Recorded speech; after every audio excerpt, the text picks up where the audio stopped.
আল্লাহু আকবার। ভাষা ও বর্ণের বৈচিত্র্যে কাদের জন্য নিদর্শন রয়েছে বলে আল্লাহ তাআলা কোরআনে উল্লেখ করেছেন?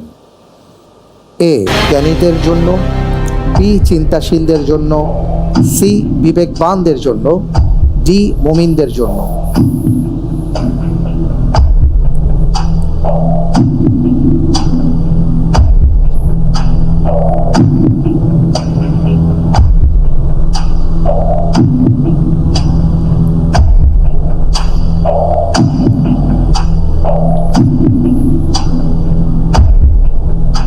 জি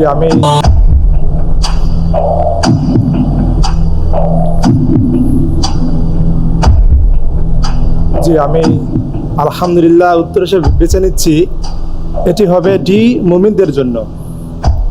ভাষা ও বর্ণের বৈচিত্র্যে আপনি বলছেন মুমিনদের জন্য নিদর্শন ডি।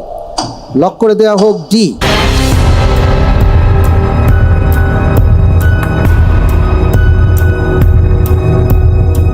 আপনি যে উত্তরটি দিয়েছেন আপনার উত্তরটি